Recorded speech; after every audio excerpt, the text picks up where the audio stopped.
Dance bar सुधारणा विधेयकासंदर्भात दोषी police अधिकाऱ्यांवर कठोर कारवाईची तरतूद करण्याची आमदार संजय केळकर यांची मागणी. तरुण तरुणींना व्यसनाधीन करणाऱ्या रेव पार्ट्या आणि रात्री उशिरापर्यंत चालणारे बार, डान्स बार ज्या पोलीस अधिकाऱ्यांच्या हद्दीत सुरू असतात त्यांच्यावर कठोर कारवाईची तरतूद डान्सबार सुधारणा विधेयकात करण्यात यावी अशी सूचना आमदार संजय केळकर यांनी केली आहे. डान्सबार सुधारणा विधेयकावर चर्चा करताना आमदार संजय केळकर यांनी रेव पार्ट्यांच्या माध्यमातून व्यसनाधीन होणाऱ्या तरुण तरुणींचा प्रश्न उपस्थित करताना संबंधित पोलीस अधिकाऱ्यांच्या निष्क्रियतेवरही बोट ठेवलं. सलग सुट्ट्यांच्या दिवशी रेव पार्ट्या पर्यटन स्थळावर हॉल भाड्याने घेऊन आयोजित केल्या जातात. जाहिराती देऊन कोड भाषा वापरून तरुणांना आमंत्रित केलं जातं. पार्ट्यांमध्ये अश्लील नृत्याबरोबरच ड्रग्जही उपलब्ध करून दिलं जातं. अशा संस्कृतीमुळे देशाची एक मोठी नवीन पिढी उद्ध्वस्त होत आहे. अशा पार्ट्यांचा देखील या विधेयकात समावेश करण्यात यावा अशी सूचना केळकर यांनी केली आहे. डान्स बार, ऑर्केस्ट्रा बार, हॉटेल हे बेकायदेशीरपणे मध्यरात्रीनंतर आणि अनेक आस्थापना पहाटेपर्यंत छुप्या पद्धतीनं सुरू असतात. या व्यवसायाला जणू पोलीस अधिकाऱ्यांचाच पाठिंबा असतो असं चित्र निर्माण झालं आहे. बेकायदेशीरपणे सुरू असणारे हे व्यवसाय ज्या पोलीस अधिकाऱ्यांच्या कार्यक्षेत्रात येतात त्यांच्यावर कठोर कारवाई करण्याची तरतूदही डान्स बार सुधारणा विधेयकात असावी अशी सूचना देखील केळकर यांनी केली आहे. सध्या सुरू असलेल्या मुसळधार पावसामुळे पिसे आणि शहाड येथील अशुद्ध जलउद्वहन केंद्रांमध्ये मोठ्या प्रमाणात गाळ आणि कचरा अडकल्यानं पंपांचा डिस्चार्ज कमी झालाय. परिणामी शुद्ध पाण्याच्या साठ्याची पातळी राखण्यात अडचणी निर्माण होत आहेत. या परिस्थितीवर तातडीनं उपाययोजना करण्यासाठी अंडरवॉटर डायव्हिंग टीमच्या माध्यमातून युद्ध पातळीवर गाळ आणि कचरा काढण्याचं काम सुरू करण्यात आलंय. दरम्यान उपलब्ध पाण्याचं नियोजन आणि मुख्य वितरण व्यवस्थेतील समतोल राखण्यासाठी शहरात झोनिंग पद्धतीनं पाणी पुरवठा करण्यात येत आहे. त्यामुळे पुढील 2 दिवस ठाणे शहरात पाणी पुरवठा अनियमित तसंच कमी दाबानं होण्याची शक्यता आहे. तरी नागरिकांना सहकार्य करण्याचं आवाहन ठाणे महानगरपालिकेच्या पाणी पुरवठा विभागानं केलं आहे.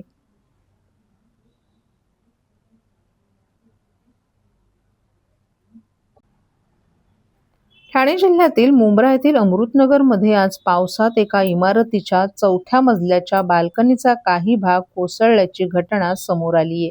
या घटनेत एक व्यक्ती जखमी झाल्याची माहिती समोर आली आहे. प्राथमिक माहितीनुसार अमृतनगर भागातील चांदनी अपार्टमेंटच्या 4थ्या मजल्याची बाल्कनी कोसळल्यानं मोमोज विकणारे मोहम्मद शाहरुख इस्लाम हे जखमी झाले असून त्यांना उपचारासाठी रुग्णालयात दाखल करण्यात आले. या घटनेनंतर महानगरपालिका प्रशासनाचं पथकही घटनास्थळी पोहोचलं. सहाय्यक आयुक्त विजय कावळे यांनी इमारतीची बाल्कनी कोसळली असून या इमारतीमध्ये एकूण 32 फ्लॅट असल्याचं सांगितलं. ही इमारत राहण्यायोग्य आहे की धोकादायक याची पाहणी केली जाईल. त्यानंतर पुढील कारवाई केली जाईल अशी माहिती मुंब्रा प्रभाग समितीचे सहाय्यक आयुक्त विजय कावळे यांनी दिली आहे. दादा, दात घासताय ना, मग पाणी का वाया घालवताय? ताई, भांडी घासा नाहीतर फोन पहा, पण नळ का चालू ठेवलाय? अंघोळ झाली ना करून मग शॉवर चालूच. कपडे धुताय पण पाणी वाया जातंय, त्याचं काय? गाडी अशी धुताय आणि उद्या पाणी कायमचं संपलं तर? पाण्यासाठी किती जणांची वणवण होते. कित्येक कुटुंबांना तर पाणी मिळतही नाहीये.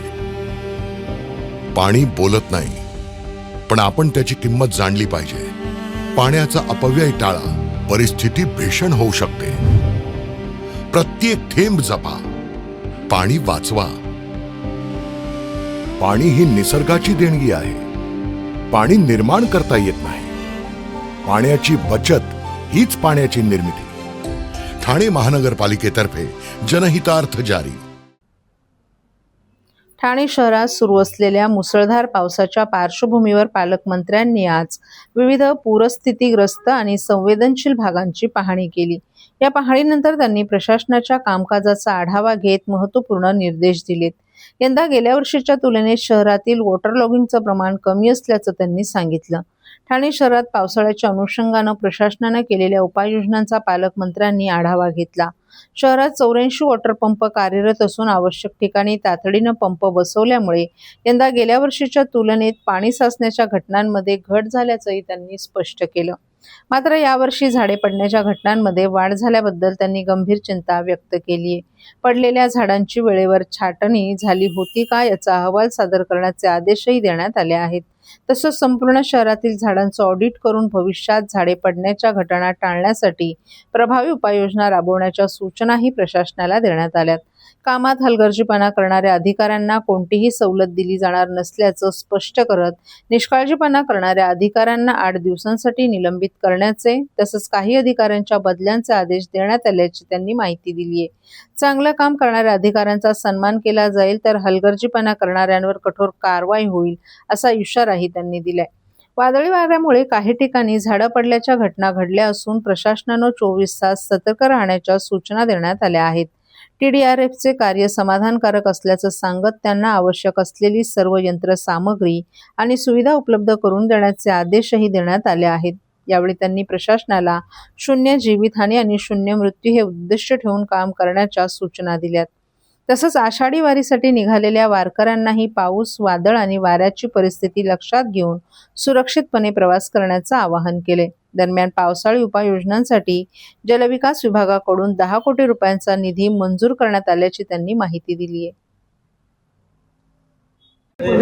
आणि जे जखमी झालेले आहेत त्यांचा उपचार जो आहे ज्युपिटर हॉस्पिटलमध्ये महापालिकेला करायला सांगितलेला आहे आणि त्याप्रमाणे आपला असाच प्रकारचा उद्देश आहे की 0 कॅज्युअल्टी या संपूर्ण झाड पडल्यामुळे, फांद्या पडल्यामुळे, पाणी साचल्यामुळे 0 कॅज्युअल्टी आपल्या ठाण्यामध्ये राहिली पाहिजे.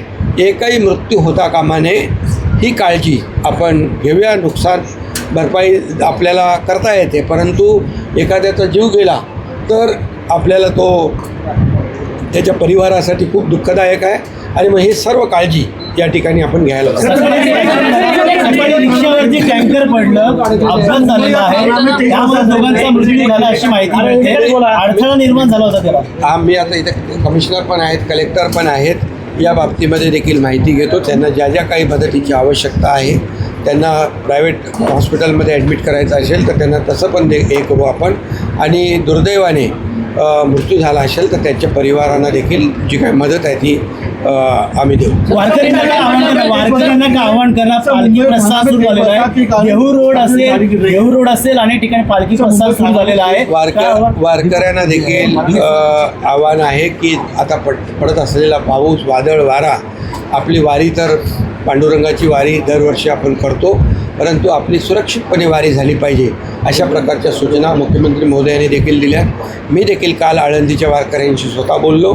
त्या ठिकाणी काही पाण्यामुळे जादा पाऊस पडल्यामुळे, वाऱ्यामुळे पिण्याच्या पाण्याची पाणीपुरवठा योजना तुटली होती. जे मोबाईल टॉयलेट बसवले होते ते वाहून गेले होते. काही ठिकाणी विजेच्या खांब्यांची पडझड झाली होती. पिण्याच्या पाण्याची गैरसोय झाली होती. मी तात्काळ त्यांना नगरविकासमधून 10 कोटी रुपये काल तात्काळ रिलीज केले आणि त्यांना देखील एक दिलासा देण्याचं काम केलेलं आहे. त्यामुळे वारकऱ्यांनी देखील आपली वारी सुरक्षित वारी झाली पाहिजे यासाठी प्रयत्न.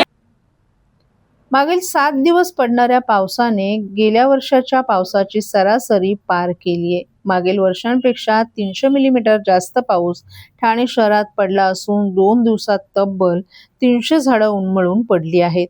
जून महिना कोरडा गेल्यानंतर पावसाने मागील 7 दिवसांपासून जोर पकडला असून मुसळधार पावसानं ठाणे शहराला झोडपून काढले. कालपासून आज सकाळी 8:30 वाजेपर्यंत शहरात 111.99 मिलीमीटर इतका पाऊस झाला. आजही हवामान विभागानं ऑरेंज अलर्ट जाहीर केला होता. त्यामुळे शहरात दिवसभरात पावसाच्या जोरदार सरी थांबून पडत होत्या. संध्याकाळी 4:30 वाजेपर्यंत 57.63 मिलीमीटर इतका पाऊस झाला. आतापर्यंत 1326.86 मिलीमीटर इतका पाऊस झाला होता, तर मागील वर्षी 1038.99 मिलीमीटर इतका पाऊस झाला होता. हा पाऊस मागील वर्षीच्या तुलनेत 300 मिलीमीटरपेक्षा जास्त आहे. मागील 2 दिवसात शहरात 300 झाडं पडली असून काल 24 तासात 202 झाडं पडली होती, तर परवा 110 झाडं पडली होती. त्यामुळे 2 दिवसात 300 पेक्षा जास्त झाडं पडल्याची माहिती आपत्ती व्यवस्थापन विभागानं दिली आहे. 36 झाडांच्या फांद्या पडल्या होत्या, तर एका ठिकाणी होर्डिंग पडलं. 11 इमारतींवर लावण्यात आलेले वेदरशेड पडल्याची नोंदही महापालिकेच्या आपत्ती व्यवस्थापन कक्षाकडे करण्यात आली आहे.